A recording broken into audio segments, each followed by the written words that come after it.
Hi, and welcome to Getting Vulnerable and Going Strong. I'm Leslee Hill, the director of the Women's Entrepreneurial Opportunity Center, and I am here with Carmen Hicks of Hicks Caskets, Monuments, and More.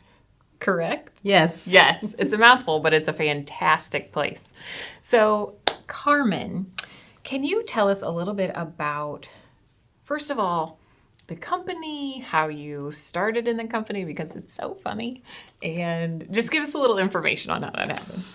Well, okay, as I've been in this funeral industry for almost 15 years and never intended on getting in the funeral industry. I was always afraid of, not dying, but dead people. And totally terrified. So I was presented with an opportunity to work for a local funeral home.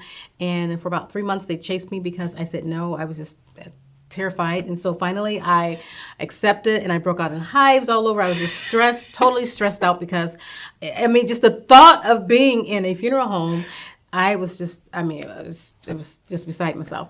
And so I said, okay, God, if this is something you have for me, you got to do something with this. The fear was massive. It was massive. So what happened is my husband started working part-time there and kind of started doing some things. And then they asked if his wife can kind of start doing some things. And I was like, oh, no. No. So as time went on, I never saw myself getting used to that ever.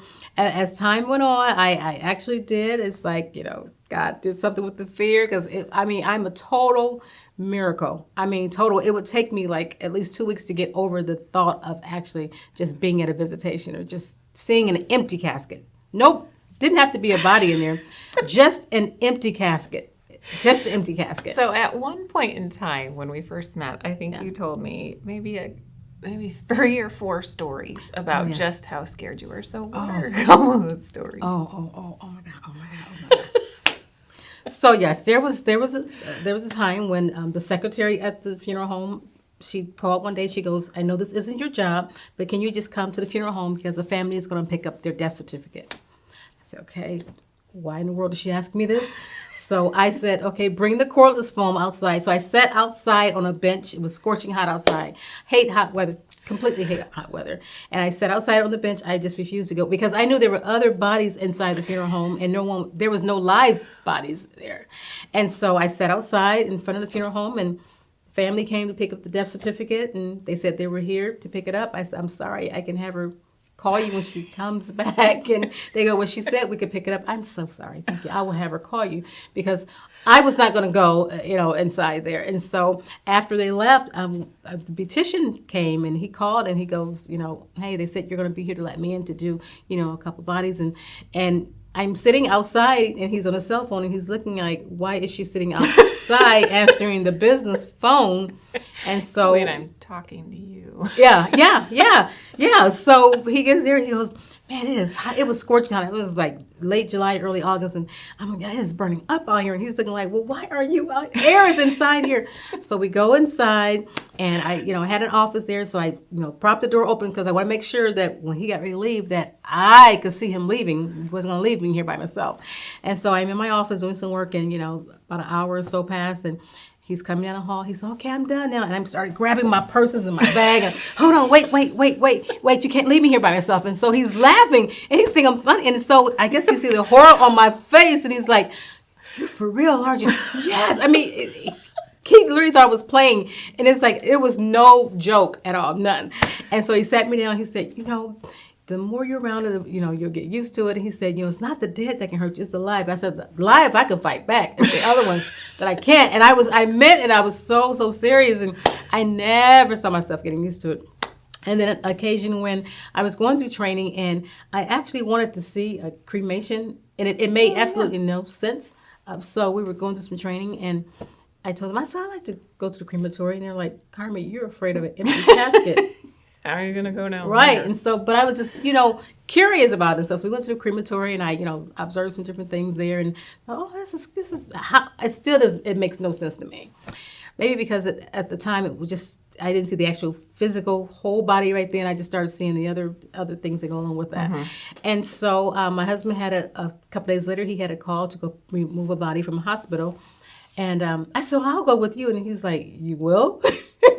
What is going on? Yeah, I'm thinking, I witnessed a cremation. I am good. I am ready. Yeah. Bring on So, the bodies. The closer we got to the hospital, my heart was like, I'm thinking, oh my God, I got to do this. So we're in this van, what it used to be, with my husband's driving him here. And I said, well, where's the body? Where's the head when you pick it in? He's like, right here. And I'm like right here. Like that far from my leg. Like, right here. seriously, right in between the two of you. Right here. It's like his slide is right here. So, oh my goodness. It's the three of you now. Yeah. I said, I'll be fine. I said, I'll just walk back to the funeral home. And he goes, no, you'll be fine. And I'm like, oh no, I thought I could do this. I was trying to have this pep talk in my head, and it's like it wasn't working, was it? So we get to exactly right. Lamar's class was all over again. So we get to class. We get to the hospital, and you have to go to like the morgue area, and I'm standing there. So I'm standing there's this door. So I'm standing between inside and outside. And so the hospital security guy said, "Ma'am, we need you to come inside, inside or outside, and close the doors because they didn't want people walking by and seeing, doing the transition." And I stood there, and I mean, it seemed like forever, but I just had this whole conversation in my head, and I said, "Okay, well, if I stand out here, they can get me out here because I'll be out here by myself." The people, that's how I thought. Seriously, that's how psycho my mind was. The people can get me because I'm out here by myself. But if I go in there's live people, but they'll be in there with them too. But at least there's some live people that can help me. I had this whole conversation. That's how my mind worked. And the man's just standing there. Yeah. They're just waiting. Yeah, they're waiting. Along with my husband, they're waiting. Like, can you hurry it up? So finally, I'm like, okay, fine, I'll come in. So I go inside, and so all I could think was, oh my God, when I take this thing off, it's like I'm going to see a person lying there. And so I literally look like my surroundings because I want to make sure when they took the sheet off that if I fell or passed out that I didn't hit my head on anything. So I want to make sure, I literally checked out my surroundings to make sure that my head didn't get hit on something that was, So I repositioned my body and everything. So when they took the sheet off, they were in a body bag. So it was like, okay, good. So fast forward, as we get ready to load the body in the van, I'm like, no, I will walk back to the funeral home. We're not that far. I will meet you there. And he's like, no, just come on, just get. And I'm telling you, Leslie, I literally was on the door and had my hand on the handle because I said, this is when you're in. Yes. If there's an inkling of a flinch, I'm out of here. I am out of here. What did your husband do this whole time? Is he like, what? I mean, he knew how terrified I was. He knew because he knew even when we were home, if there was someone that passed, whether I knew them or just someone's. I didn't even have to know them. It's like you could have said your dad passed. I don't, it's like I didn't even know because I know you. It's like this is just freak out. And so he knew that it would take at least 2 weeks for me to be able to sit in the house by myself or go somewhere in a car at night or be in the house at night. There's no way if he went to the restroom, well, leave the door open. I'm right here. You can't shut that door, That's, that's.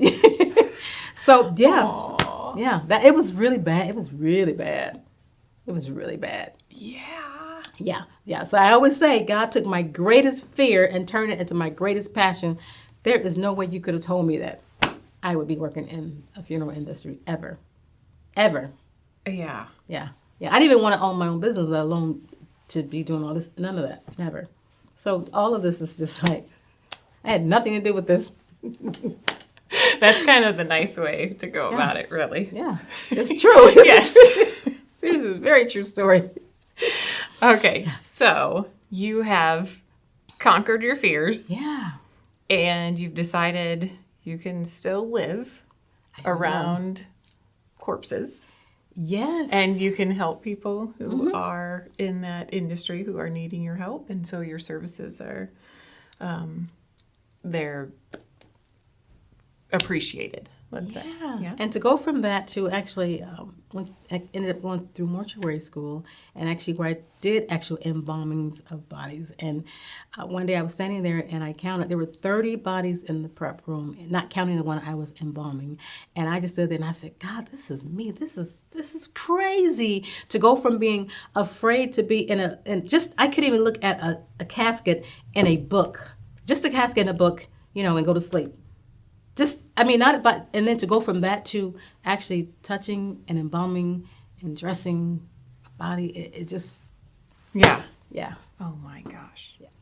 Okay, so how did you come across purchasing the company then?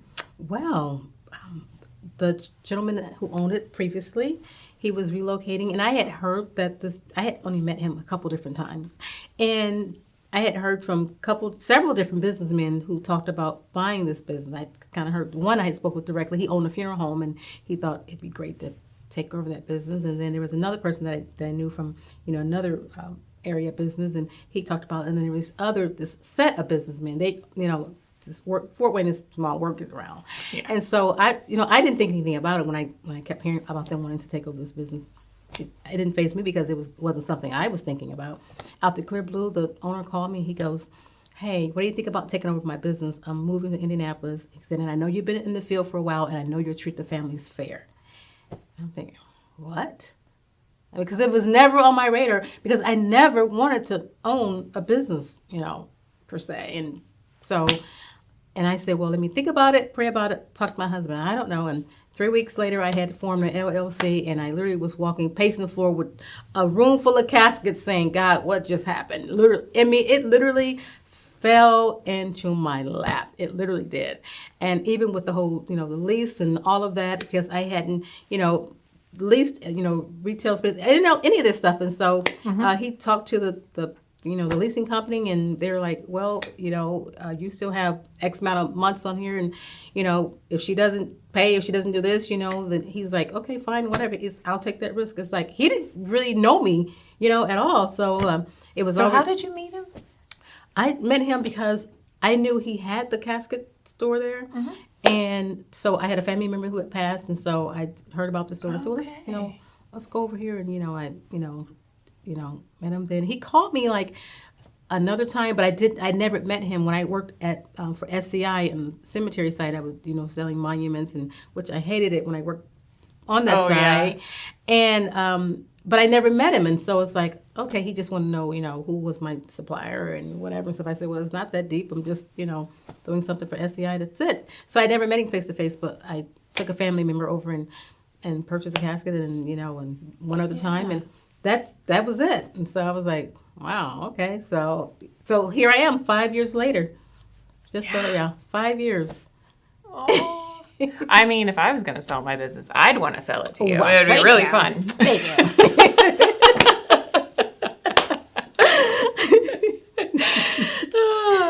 So when you think about what you had to go through, what were the steps that you had to do to actually purchase? Financially, with the leasing agent. So all of that was kind of fly by the seat of your pants, but who did you have to talk to in that process? Once again, when I tell you, it's like God just he fixed it in a way that I could absolutely say no, that I had no choice but to just go for it. I mean, first of all, he brings it directly to me. Yeah. And as with the other guys who wanted to buy him out, there was no buyout. No buyout. Here you go. I'm going to connect you with all my suppliers. Here you go. This is the leasing company, could connect and stuff. Everything was decorated beautifully. Everything was, you had desks, you had beautiful photos, pictures, everything. He said, everything that you can have it's yours. There was no buyout at all. Nice. I went in with zero debt. Just a lease. It literally fell into my... Seriously. And as with the other guys, he could have gotten thousands and thousands to buy him out. Yes. There was no buyout at all. It's like, yep, here you go. Here's your key. Let's get this transferred. Boom. Good luck. And people say that it's all about that personal contact and trusting in another person, and that is obviously no joke. Seriously, yeah. And people ask that all the time. They think that, you had to go to the bank, you had to do this, and that. No, none of that. That's fantastic. Yeah. And I'm so glad it worked out for him too. Yes, yes. So yeah. Wow, that is incredible. Oh my gosh. Yeah. So through the business, it's been 5 years. Yes. Was it just you that took it on then? Yes. Okay. I'm the sole owner, yes. I am. And what about employees? Do you have any employees? My husband calls himself the free help. I called mine my CFO when it was lunch. So I have volunteers, and so it's like we have certain family members that volunteer if I need to be out or different stuff, and so so as of, in these, so but at some point I'm close. I'm there. I really need to want to. So it's about time to free me up. Yeah, I really need to be free because there's so many other irons I have in the fire that I really need someone kind of Okay, so this is good. So a lot of the times what we have is my clients come in and they feel really bogged down in the fact that they have a lot to do. There's a lot on their plates. Yeah. However, they don't feel like they're at that financial point where they can hire someone. But from every investor you talk to, every business that has scaled, they always say, hire when you need it. Hire right before it gets so busy because you're restricting all the dollars that you could be coming in, and you're restricting your growth. Yeah. So I'd say do it. Yes. Yes. All right, so now you're at that point where you're feeling, in order to grow, I need some help. Yes. That isn't just volunteer family members, Right. which is a definite perk about having family members and friends around you. Absolutely. You cannot do this by yourself. But, so a lot of times what happens is my clients will come in and they will say, I'm ready to grow, but I am nervous about my financials. So I don't think I can afford to pay someone is basically the key. Yeah. And we have the whole conversation, and I suggest different books and different podcasts and things, and I say, it's not just me, but take it from the industry, hire before you need it. So right as you're coming up that bell curve, you learn it in business school, right as you're coming up, you want to hire before then so that you can keep growing. Yeah. Because you're just going to keep pulling yourself back down. Yeah. So true. And I'm there. So I'm proud of you. Yes. Good. So we can help you with that too. Okay, great. Yeah. Okay, so what surprised you most about this business? What surprised me the most about this business? Oh, I would say that you still have to work the business. I mean, it's not like, they say build it and come, or you just have it there. No, you still have to market. You have, the energy and the time that goes into marketing, and you got to constantly market. And it's a different type of, it's like, hey, come see us. I mean, it's like caskets and headstones and, so I think that's a big part of it. Just, the whole, you have to really be strategic in how you market this whole thing. And And how do you work with partners? I always explain how important it is, kind of those referral partners out in the community. So I would think referral partners for you would be, let's see, who would you go to? Do you have some? I was waiting to see what you're going to say. I was like, okay, well, just because I'm seen as a competitor, However, there are a couple of funeral homes that we have a really decent working relationship, and that we refer things like that, as far as partnering. But as far as like other businesses within the same type of industry, there really aren't any partners. So because I would think officiants, the people who are doing some kind of non-traditional forms of burial or those kind of services, I would think sometimes maybe like some of the clergy, attorneys, like the end of life. End of life attorneys, where they are having these difficult conversations, hopefully during the process, while everyone's still of right mind and everyone is sound, and so you get all that right up front. Before. Right. So I have some in like the clergy, like a lot of times with the clergy.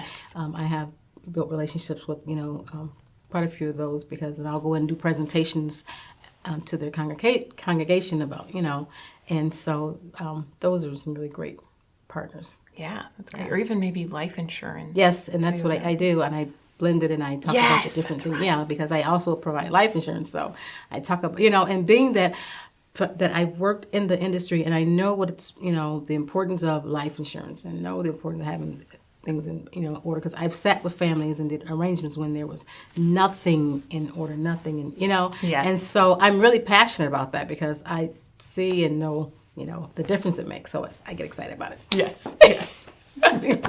Well, I can't thank you enough for coming and sharing your story with everyone. Thank you for having me. Yeah, not only was it entertaining, but it really is beneficial to hear. I think what happens is we start to think that everything's just going to fall in our laps. And it does happen a little bit like that. Things kind of fall in line. However, we still have to work at it. Yes. And so just when you were talking about having the life insurance business and as well as you're helping your daughter, life happens. And so making sure that this work is a priority as well as selling for this. And because as a business owner, we're all in sales. Yes. So I can't thank you enough for sharing this with everyone. We're really happy to have you. Thank you. Do you want to give some information on how to contact you in case you need a headstone, casket, or life insurance? Absolutely. You can contact me. It's Hicks Caskets, Monuments, and More. Our phone number is 260-744-0054. And then our website is hicksmonumentsingular.com because the S one was already taken. But hicksmonument.com. Thank you.